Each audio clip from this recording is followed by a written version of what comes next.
ओ मेरी महबूबा, महबूबा महबूबा, तुझे जाना है तो जा, तेरी मर्जी मेरा क्या।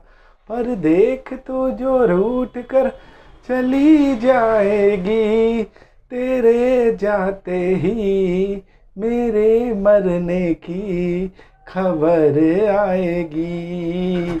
ओ मेरी महबूबा, महबूबा महबूबा, तुझे जाना है तो जा, तेरी मर्जी मेरा क्या। हेलो दोस्तों, आपका स्वागत है वर्टेक्स टाइम एकेडमी में। दोस्तों, कल की जो क्लास हुई थी तो मैंने दोस्तों आपको रिवर्स रेपो दर और दोस्तों CRR और SLR, ठीक, इन्हीं सभी बिंदुओं पर चर्चा की हुई थी। आज की क्लास में दोस्तों हम लोग बात करेंगे खुले बाजार की प्रक्रिया या OMO। ठीक है दोस्तों, खुले बाजार की प्रक्रिया क्या होती है इस पर चर्चा करेंगे।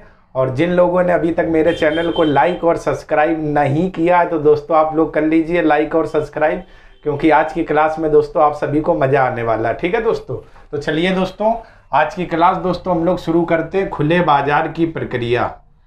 आज की क्लास का दोस्तों टॉपिक रहेगा खुले बाजार की प्रक्रिया। खुले बाजार की प्रक्रिया, ठीक है दोस्तों, खुले बाजार की प्रक्रिया सॉरी दोस्तों, खुले बाजार की प्रक्रिया या OMO। ठीक है दोस्तों, खुले बाजार की प्रक्रिया। अब दोस्तों ये खुले बाजार की जो प्रक्रिया है ये होती क्या है, तो सबसे पहला दोस्तों मुद्दा ये है कि खुले बाजार की प्रक्रिया में दोस्तों बात करें, इसमें होता ये है कि जब अर्थव्यवस्था में दोस्तों तरलता को नियंत्रित करना होता है, तरलता यानी मुद्रा लिक्विडिटी, ठीक है ना, तब दोस्तों खुले बाजार की प्रक्रिया अपनाई जाती है। और इस प्रक्रिया के अंतर्गत RBI जो होता है वो दोस्तों अर्थव्यवस्था में तरलता को नियंत्रित करता है। और कैसे करता है, उसके लिए दोस्तों RBI सरकारी प्रतिभूतियों की खरीद बिक्री बैंकों के माध्यम से करता है। ठीक है दोस्तों, सरकारी प्रतिभूतियों को क्रय विक्रय करता है यानी खरीदता है। और इसी खरीद बिक्री के साथ साथ दोस्तों क्या, वह अर्थव्यवस्था में तरलता को भी नियंत्रित करता रहता है, यानी अर्थव्यवस्था में तरलता घटती रहे बढ़ती रहे। इसी प्रक्रिया को दोस्तों हम लोग OMO या खुले बाजार की प्रक्रिया कहते हैं। ठीक है दोस्तों, इसके बाद खुले बाजार की प्रक्रिया, खुले बाजार की दोस्तों हम लोग प्रक्रिया में अगर बात करें तो जरा दोस्तों देखिएगा क्या होती है। तो पहले मैं दोस्तों एक लाइन में इसकी परिभाषा लिखता हूं। खुले बाजार की प्रक्रिया क्या होती है, इसके अंतर्गत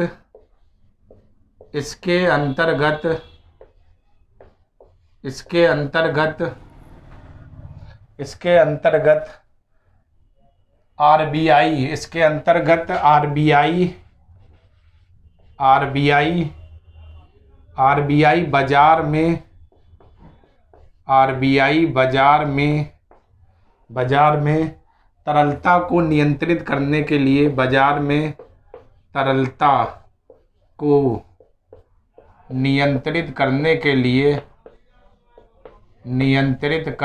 लिए इसके अंतर्गत RBI बाजार में तरलता को नियंत्रित करने के लिए बैंकों के माध्यम से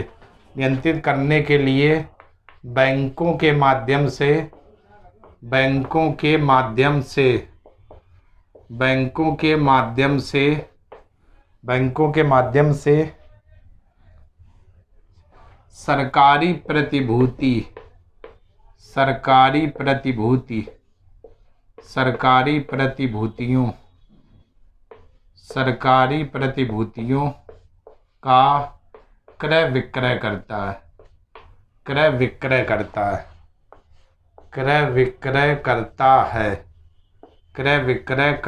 है।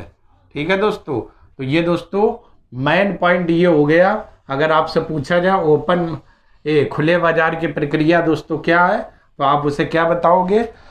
RBI जो केंद्रीय बैंक है ये बाजार में तरलता को नियंत्रित करने के लिए सरकारी प्रतिभूतियों की क्रय बिक्री यानी बेचता है और खरीदता है, ताकि बाजार में तरलता बनी रहे। ठीक है ना, इसी को दोस्तों हम लोग खुले बाजार की प्रक्रिया कहते हैं। अब कैसे करता है उस पर दोस्तों हम लोग बात कर लेते हैं, मतलब वो कैसे क्या करता है इस चर्चा पर दोस्तों हम लोग बात कर देते हैं। तो दोस्तों हम लोग पहला इसमें पॉइंट की बात करें, जब आरबीआई अर्थव्यवस्था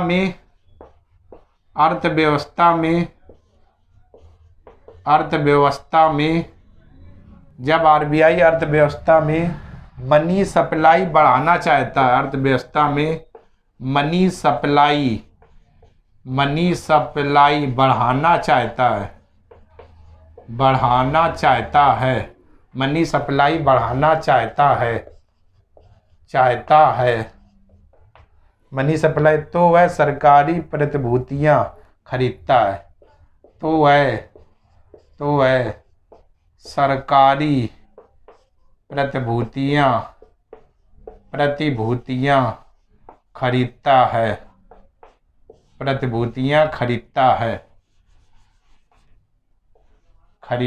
है।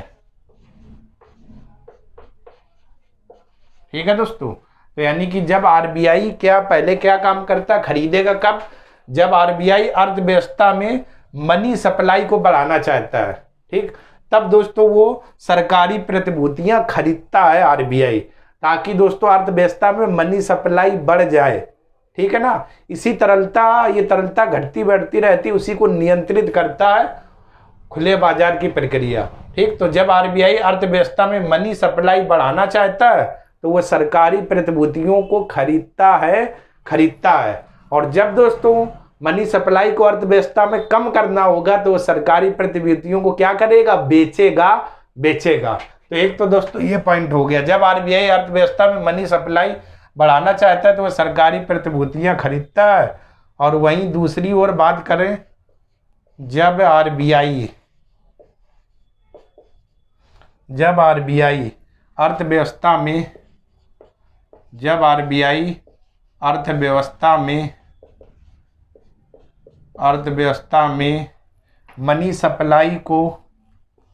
मनी सप्लाई को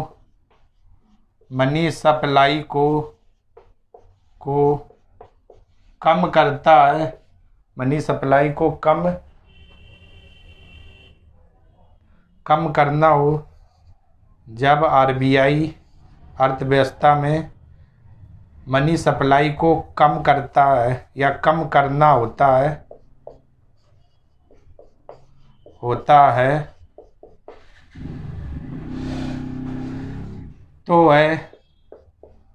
तो वह बाजार में सरकारी प्रतिभूतियां बेचता है, तो वह बाजार में सरकारी प्रतिभूतियां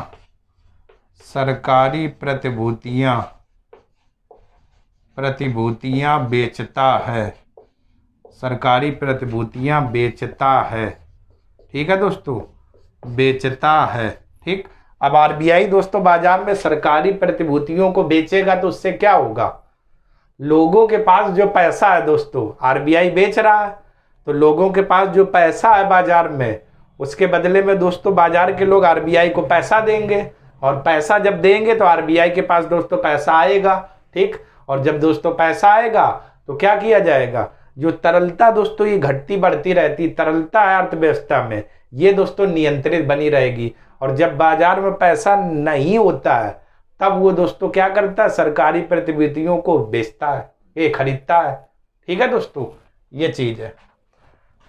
जब मनी सप्लाई दोस्तों बाजार में बढ़ाना चाहता है तो वो सरकारी प्रतिभूतियां खरीदता है, और जब आरबीआई अर्थव्यवस्था में मनी सप्लाई को कम करना चाहता है तो बाजार में सरकारी प्रतिभूतियां बेचता है। क्यों ऐसा करता है, ताकि जो अर्थव्यवस्था में तरलता है यानी लिक्विडिटी जो है ये दोस्तों नियंत्रित बनी रहे। इसी को ही दोस्तों हम लोग कहते हैं खुले बाजार की प्रक्रिया। ठीक है, इसी प्रक्रिया को दोस्तों हम लोग क्या, खुले बाजार की प्रक्रिया कहते हैं। ठीक है ना दोस्तों, तो ये चीज की जाती है। तो एक बार मतलब आरबीआई बेचेगा और एक बार खरीदेगा, तो जो ये तरलता दोस्तों है ये अर्थव्यवस्था में नियंत्रित बनी रहती है, और इसी को ही दोस्तों हम लोग क्या कहते हैं, खुले बाजार की प्रक्रिया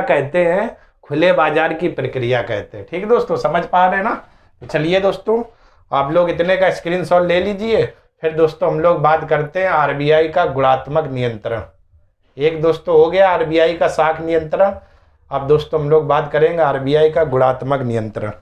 स्क्रीनशॉट दोस्तों आप लोग ले लो।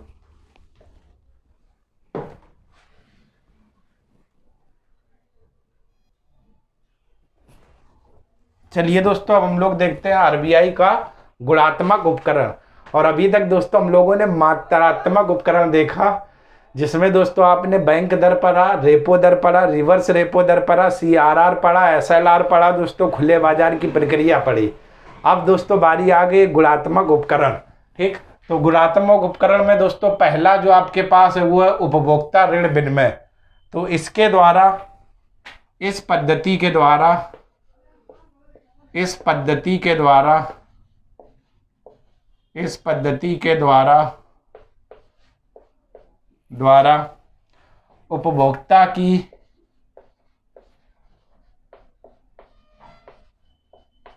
उपभोक्ता की ऋण आपूर्ति तथा इसके परिणाम स्वरूप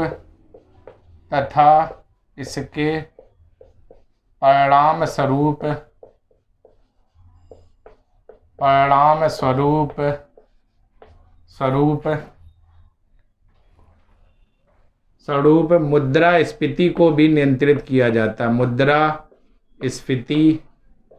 मुद्रास्फीति को भी नियंत्रित किया जाता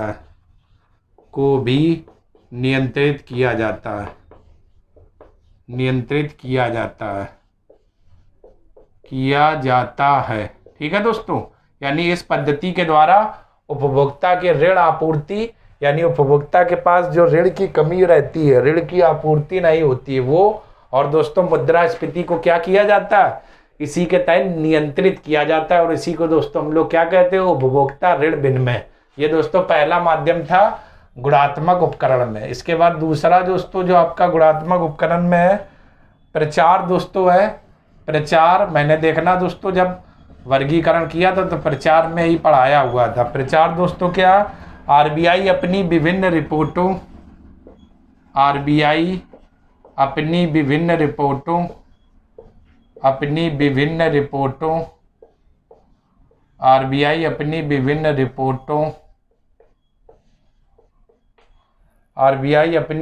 रिपोर्टों कॉमा साप्ताहिक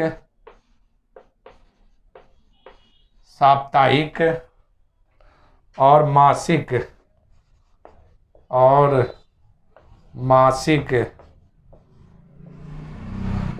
बुलेटिनों के माध्यम से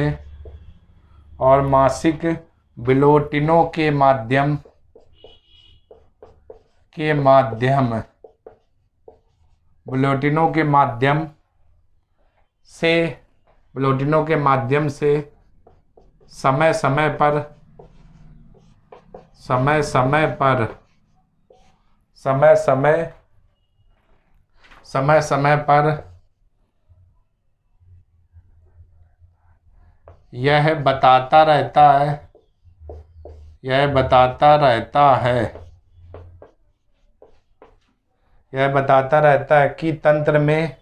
कि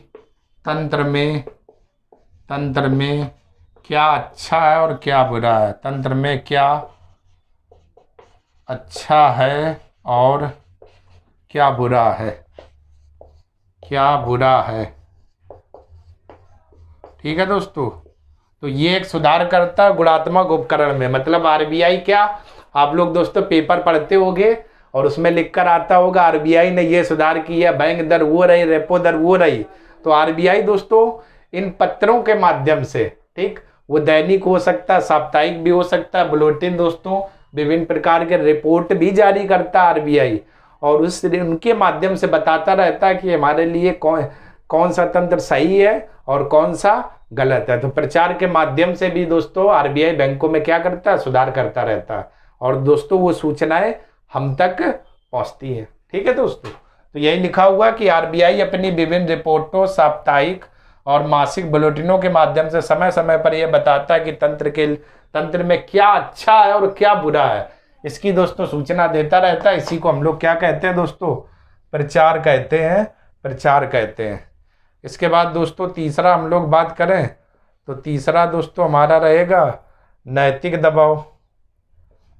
नैतिक दबाव, नैतिक दबाव, दबाव। अब नैतिक दोस्तों दबाव क्या होता है इस पर देख लेते हैं। आरबीआई वाणिज्यिक बैंकों के लिए, आरबीआई वाणिज्यिक बैंकों के लिए समय समय पर, वाणिज्यिक बैंकों के लिए समय समय पर, समय समय पर दिशा निर्देश और सुझाव जारी करता है। समय समय पर दिशा निर्देश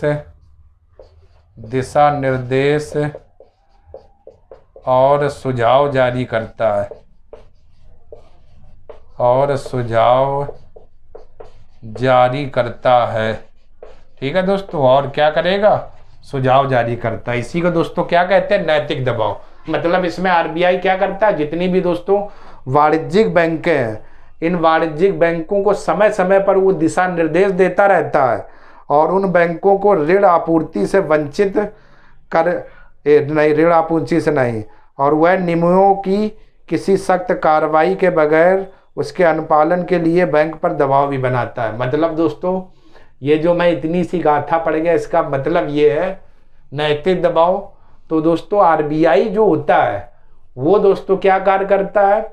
जो अपनी जितनी भी वाणिज्यिक बैंकें हैं, इन बैंकों को दोस्तों समय समय पर वो दिशा और निर्देश देता रहता है कि आप ऐसा करिए, वो ऐसा करिए। अगर दोस्तों कोई भी वाणिज्यिक बैंक उसके दिशा और निर्देश का दोस्तों क्या पालन नहीं करती है, ठीक, तब दोस्तों उस पर क्या की जाती है? कार्रवाई की जाती है, प्रत्यक्ष कार्रवाई वो भी की जाती है। तो दोस्तों आरबीआई इस नैतिक दबाव का मतलब नैतिक स्तर पर दबाव बनाया जाता है। ठीक है दोस्तों, तो अगर आरबीआई बैंकों के लिए समय समय पर दिशा निर्देश और सुझाव जारी करती रहती है, अगर कोई भी बैंक इनके दिशा निर्देश सुझाव को नहीं मानता है, तब उस पर दोस्तों क्या प्रत्यक्ष कार्रवाई की जाती है। ठीक, आगे आएगा। और इसमें दोस्तों प्रचार कराती है, और इसमें दोस्तों ऋण विनिमय के माध्यम है। ठीक है दोस्तों, तो ये गुणात्मक उपकरण में ये तीन बातें दोस्तों हो गई।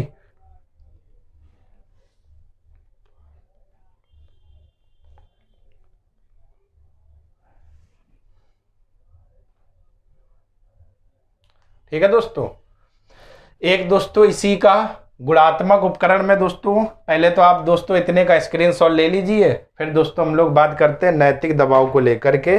नैतिक दबाव को लेकर के स्क्रीनशॉट दोस्तों आप लोग ले लो, फिर हम लोग बात करते हैं प्रत्यक्ष कार्रवाई। नैतिक दबाव तो दोस्तों हो गया, प्रत्यक्ष कार्रवाई पर फिर बात करते हैं। स्क्रीनशॉट ले लो। चलिए दोस्तों, आप लोगों ने स्क्रीनशॉट ले लिया होगा। अब दोस्तों एक और बैंक का सिस्टम बचा हुआ है, प्रत्यक्ष कार्रवाई। इस पर दोस्तों हम लोग बात कर लेते हैं। प्रत्यक्ष कार्रवाई ये होती क्या दोस्तों, ठीक है ना, और बैंक किस तरीके से दोस्तों प्रत्यक्ष कार्रवाई करता है, इस पर और दोस्तों हम लोग अच्छे से बात कर लेते हैं। प्रत्यक्ष कार्रवाई कहते किसे हैं और बैंक इसमें क्या करती है, ताकि ये दोस्तों जो आरबीआई का साख नियंत्रण वाला जो मैंने दोस्तों चैप्टर शुरू किया था, ये आपका फुल कंप्लीट हो जाए और आप सभी लोग दोस्तों अच्छे से अपने नोट्स बना लें। और फिर दोस्तों हम लोग कल की जो क्लास होगी उस क्लास में दोस्तों हम लोग बात करेंगे क्या, आरबीआई में दोस्तों और भी चीज़ें, जैसे ऑपरेशन ट्विस्ट हो गया, इसके बाद बेसल मानक हो गए, और दोस्तों आरबीआई में क्या कुछ उनके समितियां आरबीआई के द्वारा बनाई गई, उन पर दोस्तों हम लोग बात करेंगे। बहुत सारी दोस्तों अभी भी छूटे हुए हैं। तो गुणात्मक में दोस्तों चौथा जो पॉइंट था वो दोस्तों आपका था प्रत्यक्ष कार्रवाई। प्रत्यक्ष कार्रवाई, प्रत्यक्ष कार्रवाई। तो अब दोस्तों आप इसका अर्थ तो समझ गए होंगे, यानी प्रत्यक्ष का मतलब डायरेक्ट कार्रवाई करना। तो अगर कोई भी वाणिज्यिक बैंकें दोस्तों आरबीआई के दिशा निर्देश का पालन नहीं करती है, तो दोस्तों उसको क्या ऋण से वंचित भी किया जा सकता है, इसी कार्रवाई को दोस्तों हम लोग क्या कहते हैं, प्रत्यक्ष कार्रवाई कहते हैं, जो किसके द्वारा की जाती है, आरबीआई के द्वारा की जाती है। तो यहां पर दोस्तों कुछ नहीं, थोड़ा बस पॉइंट लिख लेना। अगर कुछ बैंकें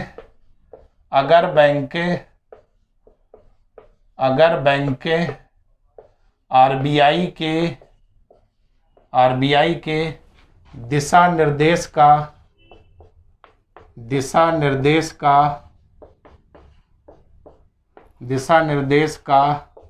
पालन नहीं करती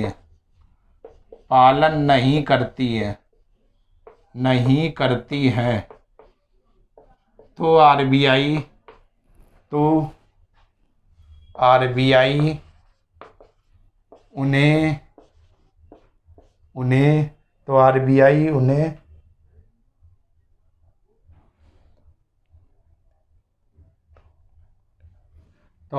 उन्हें ऋण आपूर्ति से वंचित कर देते हैं, ऋण आपूर्ति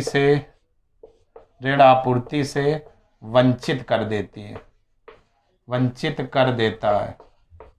तो आरबीआई उन्हें ऋण आपूर्ति से वंचित कर देता है। ठीक है दोस्तों,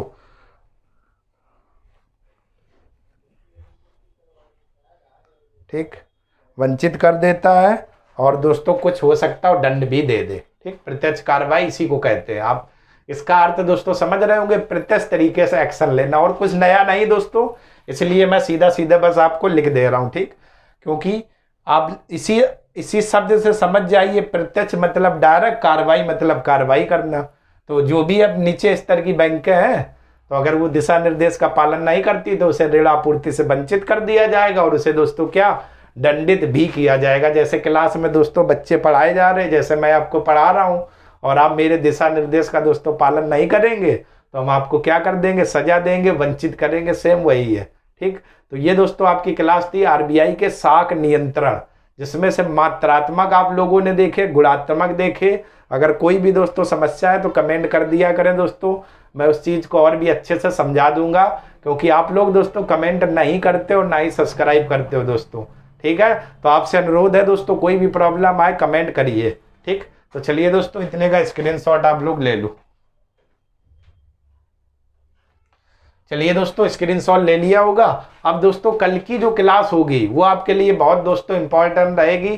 कल की क्लास में हम लोग दोस्तों फुटकर चीज़ों को लेकर बात करेंगे, जैसे ऑपरेशन ट्विस्ट देखेंगे दोस्तों, फिर बेसल मानक देखेंगे, फिर आरबीआई के द्वारा प्रमुख समितियां बनाई गई वो देखेंगे, फिर दोस्तों हम लोग खाते देखेंगे, फिर दोस्तों हम लोग देखेंगे एटीएम कितने प्रकार के होते हैं, कहाँ से शुरुआत हुई, इन सभी बिंदुओं पर दोस्तों हम लोग चर्चा करेंगे।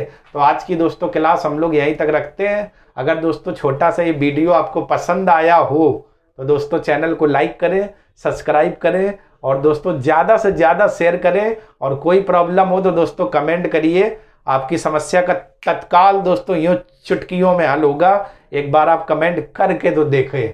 ठीक है दोस्तों, चलिए, धन्यवाद दोस्तों आप सभी लोगों का।